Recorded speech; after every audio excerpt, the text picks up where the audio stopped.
ETF index mutual funds నేర్చుకుని stock మార్కెట్లో రాణించాలనుకుంటున్నారా? వెంటనే ఈ నెంబర్కి కాల్ చేయండి. నమస్తే రమ్య గారు. నమస్తే జయ.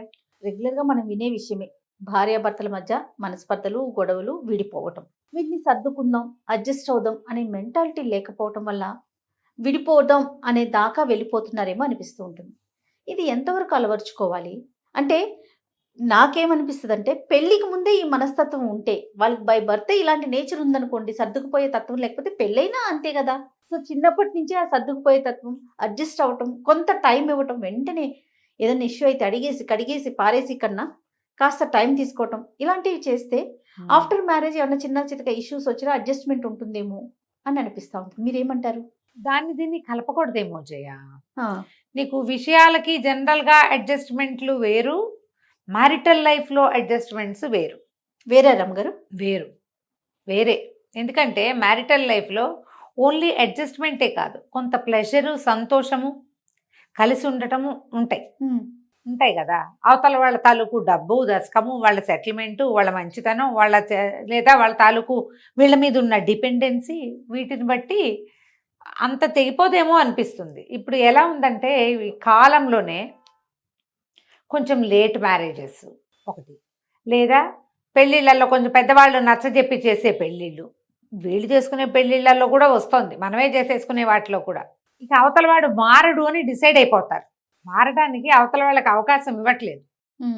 ఇప్పుడు ఏదో కొంతమంది ఏమో ఇది ఈగోల, అవతల వాడు మారడానికి ఏ అవకాశం, ఒకటి మారడు, ఇతను ఇంతే, ఏం చెప్పినా ఇంతే, ఎవరు చెప్పినా ఇంతే, అతను విండు, అవన్నీ నేను ట్రై చేశాను అంటారు. ఏం చెప్పినా కూడా చెప్పాల్సిన విధంగా చెప్పే వాళ్ళతో చెప్పించటము అలా ఏం చెయ్యరు, మానేస్తారు.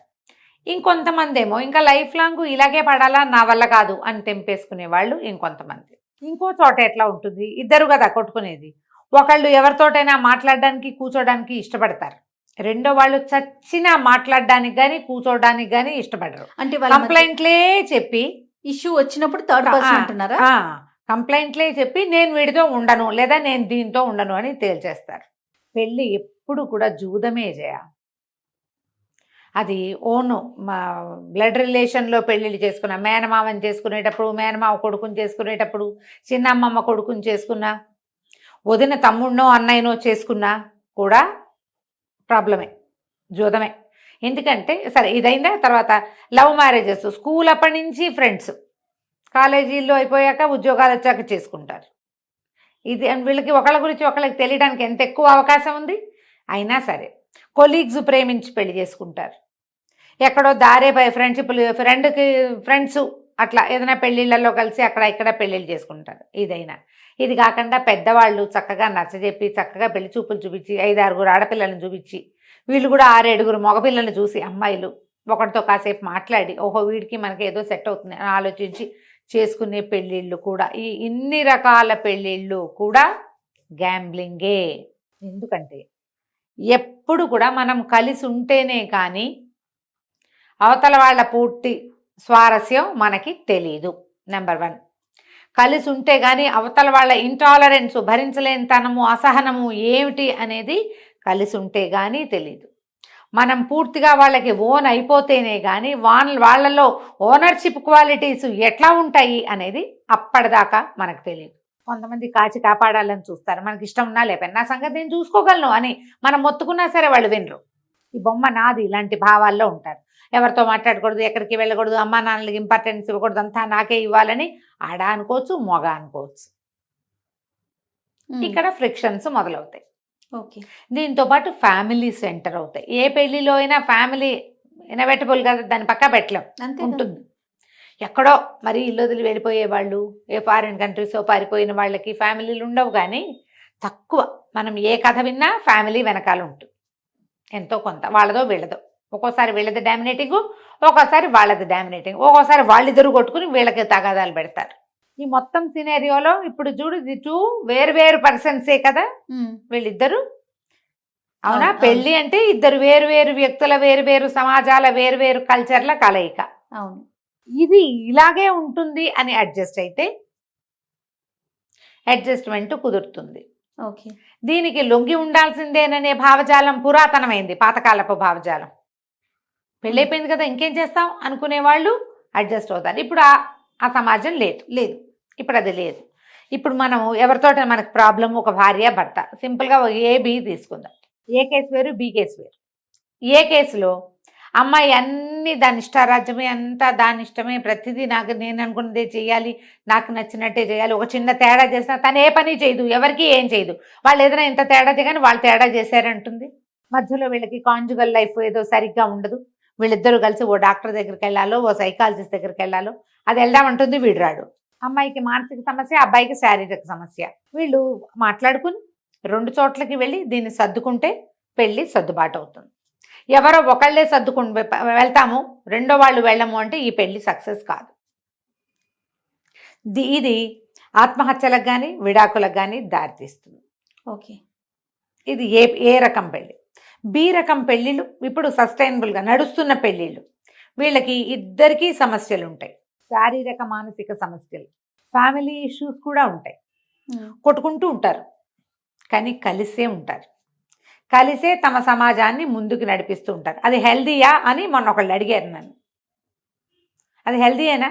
టాక్సిక్ రిలేషన్షిప్ ఎందుకు అది కంటిన్యూ చేయాలి అని. నువ్వు విడిపోతావు, ఏమిటవుతుంది? ఏమవుతుంది? నువ్వు ఒక్కదానివే ఉంటావు, లేదా వాడు అక్కడే ఉంటాడు. మీ పిల్లలు ఎవరికి పుట్టిన బిడ్డ ఎక్కెక్కి ఏడుస్తున్నారని అలో లక్షణ అని అఘోరిస్తారు. మీ ఫ్యామిలీలో ఉన్న చిన్నపిల్లలు పెళ్లి మీద నమ్మకాన్ని పోగొట్టుకుంటారు. ఇప్పుడు ఏ కరెక్టా, బి కరెక్టా? నువ్వు చెప్పు. విడిపోయే కన్నా కలిసి ఉండటం బెటర్ కదా రమ్మగారు. కదా, ఈ కలిసి ఉండి మీరు మీతో ఉన్న పెద్దవాళ్ళకి న్యాయం చేస్తారు, పిల్లలకి న్యాయం చేస్తారు, మీ చుట్టూతా ఉన్న సమాజానికి న్యాయం చేస్తారు. ఇందులో టాక్సిసిటీ ఉందంటే డెఫినెట్గా ఉంది. ఎస్. దీన్ని మనం సార్ట్ అవుట్ చేసుకోవచ్చు, కలిసే ఉందాం ఏదైతే అది అయ్యింది అని. నేను చాలా మంది దగ్గర వింటాను జయ, ఒకళ్ళ పేరు ఒకళ్ళ సంగతి చెప్పడం కాదు, పేర్లు నేను ఎలాగూ ఎవరి పేర్లు చెప్పను, కానీ విషయాలు అప్పుడప్పుడు నేను ఇక్కడ ప్రస్తావిస్తూనే ఉంటాను. నేను అడుగుతాను కూడా, అమ్మ ఈ సంగతి చెప్పనా అని. కొంతమంది మేడం ఇవి బయటికి చెప్పరు కదా అని అడుగుతారు. అలాంటి విషయాలు నేను బయటికి చెప్పటం. మాకు చాలా ఇష్యూస్ ఉన్నాయండి, బట్ మేము ఫ్రెండ్లీగా ఉంటాం. ఇష్యూస్ ఉన్నాయి, అవి సార్ట్అవుట్ చేసుకోవాలి. పెళ్ళై 10-12 సంవత్సరాల తర్వాత కూడా ఇష్యూస్ ఉన్నాయని కలిసే ఉండేవాళ్ళు బోల్డ్ మంది ఉన్నారు జయ. కానీ కలిసే ఉంటారు. కలిసే ఉంటారు. ఎందుకంటే మా పేరెంట్స్, వాళ్ళ పేరెంట్స్, మా చెల్లెలు పెళ్ళి ఉంది, మా తమ్ముడు ఉన్నాడు ఇంకా చదువుకుంటున్నాడు. ఒక ఆవిడ ఎవరో చెప్పారు, ఈ సంగతి చెప్పనా అని అడిగా. ఆవిడకి 17 వచ్చాక తమ్ముడు పుట్టేట, 17 ఏళ్ళు ఇంటర్మీడియట్లో తమ్ముడు పుట్టాడు. అవుతాయి కదా అట్లా. అక్కయ్యలు పెద్దవాళ్ళు అయిపోయాక పుట్టిన చెల్లెళ్ళు వాళ్ళని కూడా మనకు తెలుసు, మన సమాజంలోనే ఉంటారు అక్కడక్కడ. 10 ఏళ్ల గ్యాప్ మన సర్కిల్స్లోనే చూస్తాం మనం. 17 తర్వాత తమ్ముడు పుట్టాడు, ఈవిడ పెళ్లి చేసుకున్నారు, పిల్లాడు తమ్ముడు బాగా వచ్చి ఉండేవాడు. మధ్యలో సడన్గా వాళ్ళ అమ్మగారు గతిస్తే ఈవిడ ఒక సెకండ్ మదర్గా తమ్ముడిని చూసుకున్నారు. హస్బెండ్తో ఇష్యూ వస్తే తమ్ముడు జీవితం పాడవుతుందని సర్దుకుని ఉన్నారట జయ ఆవిడ. అబ్బా, అది ఫ్యామిలీ లేకుండా పోతుంది, బాగా సపోర్ట్ లేకుండా పోతుందని హస్బెండ్తో ఇష్యూ వస్తే ఆయన ఏదో వేరే ఫ్రెండ్షిప్ల్లోకి వెళ్తే ఆవిడ వెయిట్ చేసి కొంతకాలం సార్ట్అవుట్ చేసుకున్నారు. తర్వాత ఈ మాట చెప్పాలండి అని చెప్పారు ఆవిడే స్వయంగా నాకు. పెద్దవాళ్లే, నా ఏజ్ ఉంటుంది ఇంచుమించుగా. ఒక 4-5 ఏళ్లలో నేను ఓర్పు పట్టినందుకు నేను మా తమ్ముడు కోసం ఓర్చుకున్నా, కానీ అది చివరికి ఒక 4-5 ఏళ్లలో అవతల సమస్య తీరిపోయింది. మా హస్బెండ్ కూడా రియలైజ్ అయ్యారు నేను పొరపాటు చేశాను అని చెప్పి, సార్ట్ అయిపోయింది. అది ఈ విషయం తెలిసి ఆవిడ ఫ్రెండ్స్లో ఒకళ్ళిద్దరు, అదే నువ్వు చేస్తుంటే మీ ఆయన ఇలా చేసేవాడా అని అడిగారు. చేసి ఉండకపోవచ్చు, నువ్వైతే ఊరుకుంటావా? మనం కూడా అడుగుతాం, నేను చేస్తే నువ్వు ఒప్పుకుంటావా అని. నువ్వు చెయ్యవు, అతను చేస్తాడు. ఎస్. చేయటం అతని నైజం అయితే చేయకపోవటం నీ నైజం. ఎస్ కదా, అంతేనా? అలా ప్రశ్నించక్కర్లా. ఇలాంటప్పుడు మనం దేనికోసం ఆగేమో, ఏ జీవితం కోసం, ఒక తమ్ముడు జీవితం కోసం ఆగితే నీ జీవితం కూడా సార్ట్ అవుట్ అయింది. ఏదైనా ప్రాబ్లం వచ్చినప్పుడు అది ఒక్క దెబ్బతో ఒక్క దాంతో తీరదు. నీకు సమస్య కూడా ఒక రోజుతో రాదు, స్లోగా వస్తుంది కదా. కాలక్రమాన సమస్యలు పెరుగుతాయి. కాలక్రమాన సమస్యలు తీరటానికి మీరు కొంచెం ఓపిక పడితే ఎప్పుడు బెటర్మెంట్కి అవకాశం ఉంటుంది. ఎక్కడో తీరని సమస్యలు ఉంటాయి, లేవని నేను అన్నాను. ప్రతిదానికి కాలం సమాధానం చెప్తుందని థెరపిస్ట్లే సమాధానం చెప్తారు, సైక్రియాటిస్టులు, మ్యారేజ్ కౌన్సిలర్సే సమాధానం అని నేను అంటర్లేదు. కానీ టైం ఇచ్చి చూడడం అవసరం అని మాత్రం చెప్పాలనే అనిపిస్తుంది. డివోర్స్ దాకా వచ్చేసాక కూడా రిపెంట్ అయ్యి నేను పొరపాటు చేస్తున్నానా అని ఏడ్చి మొత్తుకునేవాళ్ళు, అయ్యో ఇలా అయిపోతున్నా తప్పు చేస్తున్నానేమో అని ఫీల్ అయ్యేవాళ్ళు ఉండరా? ఉంటారండి డెఫినెట్గా. బోల్డంత మంది ఉంటారు. డివోర్స్ అయిపోయాక ఎందుకు చేశామా అని బాధపడే వాళ్ళు కూడా ఉంటారు. ముందుకి వెళ్ళలేరు, వెనక్కి రాలేరు. అవును. ఒక పెళ్ళాం ఏదో అమ్మాయితోటి పడలేక అమ్మాయిని డివోర్స్ ఇచ్చి ఇంకో పెళ్లి చేసుకుంటే దాక్కున్న చోటకి దయ్యం వచ్చినట్టు ఇది ఇంకో రకం. అంతే కదా. ఇది ఇంకో మొదటి రకమే బెటర్ అనిపిస్తుంది ఒక్కొక్కసారి. మీరు వెయిట్ చేయకపోవటం తప్పు కదా. ఇప్పుడు ఇదివరకట్లాగా సమాజం మనం సంసారం ఇదివరకు చెప్పేవాళ్ళు రోగం రట్టు సంసారం గుట్టు అని. ఇప్పుడు రోగము రట్టే సంసారము రట్టే చేసుకోవాలమ్మా. ఇదివరకు రోగం రట్టు చేసి అందరికీ చెప్పుకుంటే వైద్యుడు సరైన వాడు దొరుకుతాడని నమ్మేవాళ్ళం. ఇంటి విషయాలు చెప్పకూడదు, ఇప్పుడు చెప్పుకోవాలి. ఇది చాలా రోజుల పాటు కాంజుగల్ లైఫ్ స్టార్ట్ చేయని పిల్లలు చాలా కాలం వాళ్ళిద్దరి మధ్య ఫిజికల్ రిలేషన్ లేదు, 1.5-2 ఏళ్ళు చూడటం ఉంటుందేమో వస్తుందేమోనని, అప్పుడు ఇంకా దీన్ని సార్ట్అవుట్ చేసుకోలేకపోవటం. అలాంటివి ముందు చెప్పాలి, మొదటే చెప్పాలి. 1 నెల లోపే వీళ్ళతోటి ఇలా కావటం లేదు, కుదరట్లేదు, సరిగ్గా లేదు అని చెప్పేస్తే మీ పేరెంట్స్కో వాళ్ళ పేరెంట్స్కో డెఫినెట్గా చెప్పి ఏదైనా ఒక డాక్టర్ సలహానో సహాయమో తీసుకుని అవసరమైతే ఏదైనా ట్రై చేసి అవకాశం ఉంటే అప్పుడు ఏదైనా వేరే మార్గం చూసుకోవచ్చు. మీరు కొన్ని సంవత్సరాల తరబడి దాన్ని లాక్కెళ్ళి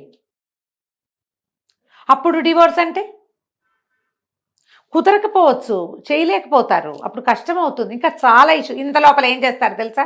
వీళ్ళిద్దరు కలిసి ఉద్యోగాలు చేస్తారు, ఇద్దరు కలిసి ఇల్లు కొంటారు, ఏవో కొనేస్తారు. అవి సార్ట్ అవ్వవు ఎప్పటికీ. ఇష్యూస్ ఇట్లా ఉంటున్నాయి. మనం న్యూస్ పేపర్లలో చూసిన విషయాలే చెప్తున్నాను, అదేలేండి, పేపర్లోకి వచ్చేస్తున్నాయి ఇవి. మీరు ఇలాంటి సమస్యలు ఏదైనా ఉంటే, లేదా మానసిక సమస్యలు, ఆ అమ్మాయికి ఫెసిలిటీ ఉంది, అతనికి ఇంకొకటి ఏదో ఉంది, ఇవి ఓపెన్ చేసుకుని చెప్పుకోవాల్సింది. ఇప్పుడు చూడు, సంసారం గుట్టు చేయలేం కదా మనం. మరి మనకి అవకాశాలు వచ్చాయమ్మా. డాక్టర్లు ఇదివరకటి కంటే ఇప్పుడు బాగా ఫ్రీగా మాట్లాడడానికి మనకి అవకాశం దొరికింది. ఇది ఉంది. ఇప్పుడు కౌన్సిలర్లు దొరుకుతున్నారు, థెరపిస్టులు దొరుకుతారు, సైకియాట్రిస్టులు, సైకాలజిస్టులు. మీ ఇద్దరు కూర్చుని వాట్ ఈజ్ వాట్ అని దీన్ని చీల్చి చెండాడి సమస్యని దేనికి దానికి విడదీస్తే, ఏంటి నీటికి నీరు పాలకు పాలు విడదీస్తే ప్రాబ్లం ఎక్కడుందో తెలిస్తే దాన్ని సార్ట్అవుట్ చేసుకోగలమేమో అర్థమైతే చేసుకుందరు. కానీ right, pre marital post marital counselling అనేది చాలా అవసరం. ఖచ్చితంగా పెళ్ళిళ్ళకి ముందు పిల్లలకి చెప్పాలి, వివాహం అయిన తర్వాత వీళ్ళు ఏం ఫేస్ చేస్తున్నారు అనేది గ్యారంటీగా తెలుసుకోవాలి. గ్యారంటీగా తెలుసుకోకపోతే చివరికి ఇక్కడ ఎండ్ అవుతాం మనం. కూర్చుని మాట్లాడుకునే అవకాశం ఉంటే నలుగురు పెద్దవాళ్ళని మామూలుగా పంచాయతీలు పెడతారు, బయట వాళ్ళని ఎవరినో తెచ్చుకుంటారు. ఇంట్లో చేయండి అమ్మా. మీ పేరెంట్స్ వాళ్ళ పేరెంట్స్, లేదా మీ కజిన్స్ వాళ్ళ కజిన్స్ అట్లా కూర్చోబెట్టి మాట్లాడండి. లేదా మీ ఇద్దరికి క్లోజ్ అయిన కజిన్స్, ఫ్రెండ్స్, క్లోజ్ రిలేషన్స్లో మనకి ఏంటి, మీరు ఇప్పుడు ఇది ఒకళ్ళు ఓపెన్ అయితే కుదరదు, రెండో వాళ్ళు ఇద్దరూ చెయ్యాలి. ఎందుకంటే ఇద్దరివి జీవితాలే, మీరిద్దరూ మళ్ళీ మొదటి నుంచి మొదలు పెట్టాల్సి వస్తారు దీని తర్వాత. ఈ రకమైన అవగాహన పిల్లలకే కాదమ్మా, వాళ్ళ అమ్మా నాన్నలకు కూడా ఉండాలి. నేను ఎప్పుడు చెప్తాను Jaya, pre marital post marital counselling పిల్లలతో పాటు పేరెంట్స్కి కూడా వీళ్ళు ఎంత మటుకు వాళ్ళ జీవితాల్లోకి వెళ్ళాలి అనేది నేర్చుకోవాల్సిందే. మన అమ్మలు మన జీవితాల్లో అంత ప్రవేశించాల, అంత ముందుకెళ్ళాల. మనం కూడా అట్లా చేయకూడదు. పిల్లల బెడ్రూముల్లోకి వెళ్ళిపోకూడదు. వాళ్ళు ఏం చేయాలో మనం చెప్పకూడదు. వాళ్ళు ఏం చేస్తున్నారో తెలుసుకోవాలి. చూడు, చెప్పడానికి తెలుసుకోవడానికి తేడా లేదు. అదే కదా. ఆ చిన్న తేడాన్ని గ్రహిస్తే కనుక మనం వీటిని పెళ్ళిళ్ళన్నిటిని విడాకులు దిశగా పరుగులు తీసేటట్టు కాకుండా స్లో వాక్ చేసేలాగా చేయగలుగుతాం. దీనికి సమాజంలో ఉన్న ప్రతి వాళ్ళు బాధ్యత ఫీల్ అవ్వాలమ్మా. ఏదో పెళ్లి చేసాం వదిలేసాం కాదు, కాస్త కనుక్కొని మాట్లాడి, మీ అబ్బాయిది తప్పైతే అతన్ని సరిచేసి, మన అమ్మాయిది తప్పైతే మనమే సరి చేసుకుని, ఇలా చేయకూడదు, ఇట్లా ఉండాలి, ఇంతే చేయాలి, ఇంత చేయకూడదు. ఇప్పుడు పెళ్లి చేసేటప్పుడు ఖర్చులు పెట్టేస్తామా, మాట్లాడడానికి వచ్చేసరికల్లా బిగిసిపోతారు. మావాడు మగాడు ఇలాంటివి చెప్తారు. ఈ మగాడు ఆడది కాన్సెప్ట్ ఈ రోజున లేదమ్మా. మగాడు ఎంత మొగతనం అవసరమో వాడికి ఆడదాని అవసరం అంతా ఉంటుంది. పూర్తిగా అవసరమే. ఎవరో ఇంకో పెళ్ళి ఒప్పుకోకపోతే మనవాడు మొగాడుగా ప్రూవ్ గాడు. ఇప్పుడు ప్రధానమైన పాయింట్ అది కదా. అదే కదా. అది ఆలోచించుకోవాలి. మగపిల్లాడు కాబట్టి వాడు ఎలా పడితే అలా ఉంటాడు, ఆడపిల్ల కాబట్టి పిల్ల సర్దుకోవాలి. ఈ భావజాలాల్లోంచి బయటికి వస్తేనే మనం మాట్లాడి సెట్ చేయగలుగుతాం. ఆలోచించండి. అందుకని ఇలా ఆలోచించుకుని మనకి ఏదైనా ఇష్యూ వచ్చినప్పుడు Right. తెంపేసే దిశగా పరిగెత్తకుండా ఆ, తెంపేయద్దు, సరి చేసుకుందాం అనే దిశగా ప్రయత్నం చేస్తే గనక ఇంత మరీ విడాకులు అయిపోకుండా ఉంటుందేమో ఇండియాలో. మరి తప్పకుండా రమ్మగారు. అయితే ఇది సందర్భం అవునో కాదో నాకు తెలియదు కానీ Hmm. నాకైతే మీరు టైం ఇస్తే కనుక pre marital and post marital కౌన్సిలింగ్కి సంబంధించి మనం కొన్ని టాపిక్స్ చేద్దాము. ఎవరైతే మీ దాకా వస్తానికి ఇష్టపడతారో అలాంటి వారికి మీ సలహాలు సూచనలు కూడా మీరు ఇవ్వాలని నేను కోరుకుంటున్నానండి. ప్రయత్నం చేద్దాం జయ, అవకాశాన్ని బట్టి. నమస్తే. నమస్తే జయ.